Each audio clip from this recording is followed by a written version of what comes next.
Triệu Lệ Dĩnh và Phùng Thiệu Phong tái hợp trên sân khấu cùng với con trai khóc ê mẹ.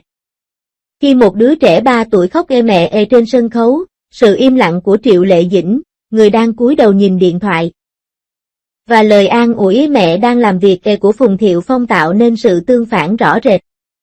Sự xa lánh giữa cha mẹ và con cái này, được hàng triệu người chứng kiến, đã tiết lộ tình thế tiến thoái lưỡng nan của việc cùng nuôi dạy con cái trong các gia đình ly hôn. Quyền làm cha mẹ không bao giờ bị hủy bỏ và trách nhiệm yêu thương cần phải được thực hiện trong suốt cuộc đời. Một sự việc gần đây trong ngành giải trí đã khiến vô số cư dân mạng lo lắng.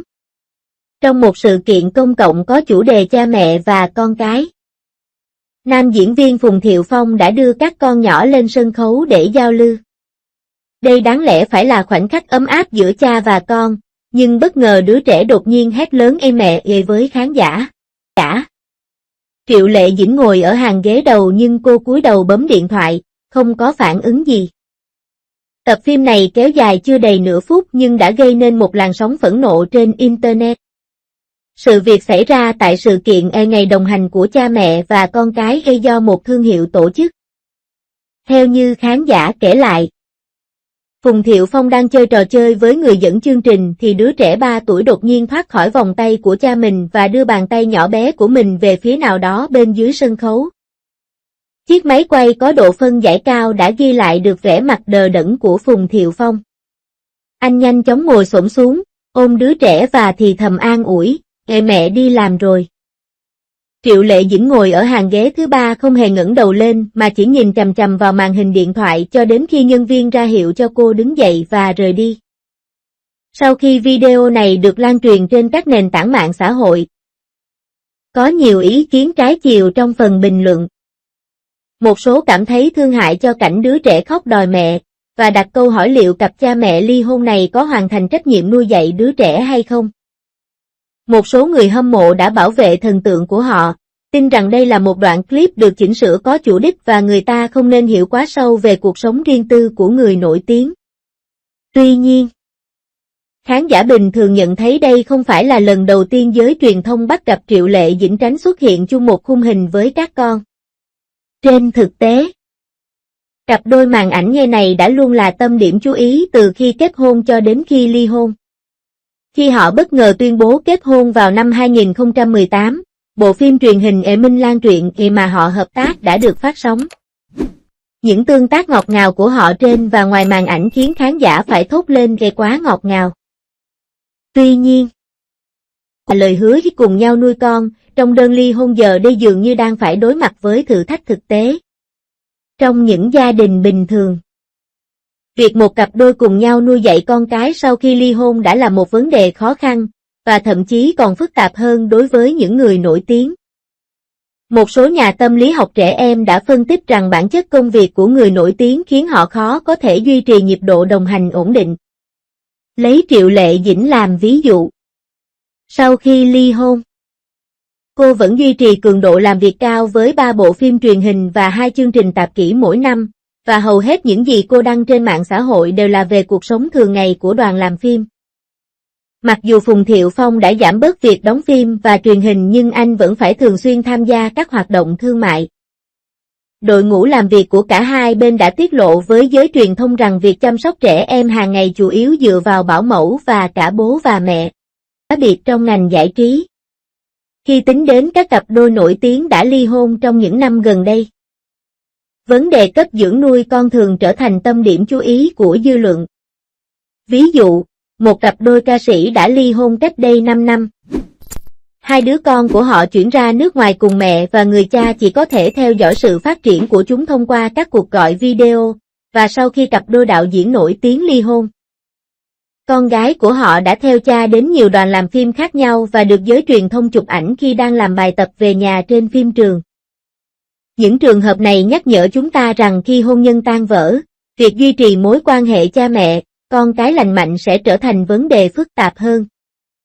Các chuyên gia pháp lý chỉ ra rằng mặc dù Bộ luật dân sự nước tôi quy định rõ nghĩa vụ cấp dưỡng cho con của cha mẹ sau khi ly hôn nhưng việc thực hiện cụ thể vẫn còn nhiều khó khăn trên thực tế.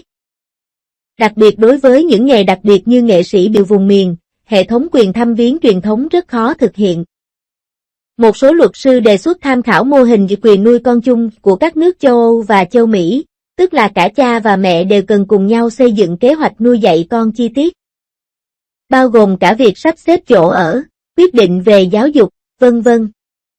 Tuy nhiên, mô hình này đòi hỏi sự hợp tác cao từ phía cha mẹ và khó thực hiện đối với những cặp đôi đã ly hôn và có mâu thuẫn. Điều đáng chú ý là sự chú ý quá mức của công chúng đối với các gia đình người nổi tiếng có thể làm tăng áp lực tâm lý cho trẻ em. Trong phần bình luận của video tương tác giữa Phùng Thiệu Phong và con trai, một số cư dân mạng đã đào lại bức ảnh Triệu Lệ Dĩnh ở sân bay cách đây 3 tháng và suy đoán tần suất gặp mặt của hai mẹ con dựa trên những cuốn truyện tranh thiếu nhi trong túi xách của cô.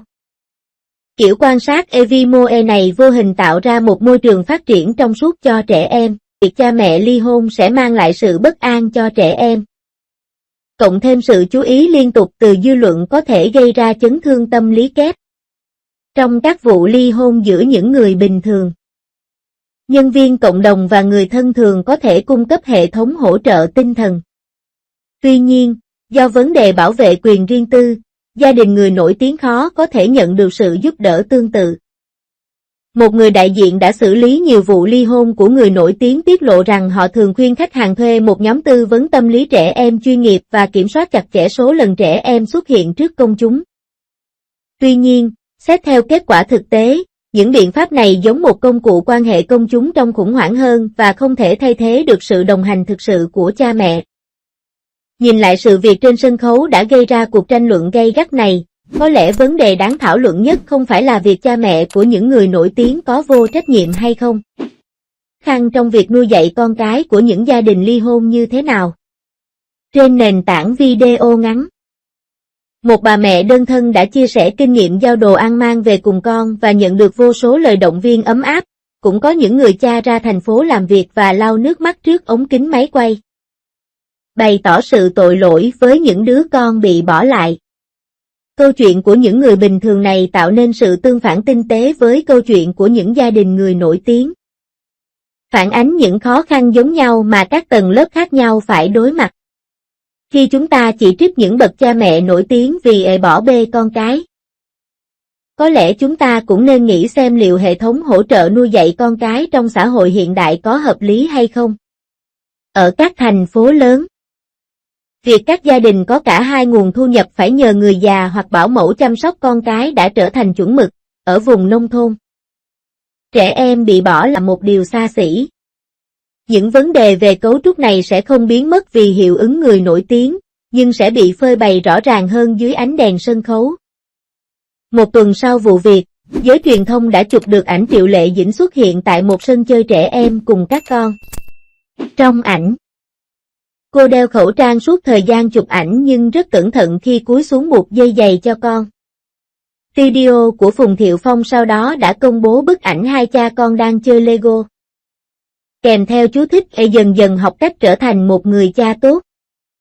Những chi tiết này có thể không hoàn toàn xua tan nghi ngờ của công chúng, nhưng ít nhất chúng cho thấy các bên liên quan đang nỗ lực. Giống như mọi gia đình bình thường học cách nuôi dạy con cái thông qua thử nghiệm và sai sót, các bậc cha mẹ nổi tiếng cũng cần có không gian để thử nghiệm và phát triển. Sự việc này đã dạy cho mọi người một bài học sâu sắc, em luôn là cư dân ngây thơ nhất. Dù là một ngôi sao nổi tiếng hay một người bình thường, khi một mối quan hệ kết thúc, làm thế nào để bảo vệ thế giới của con cái là vấn đề quan trọng hơn việc phân chia tài sản.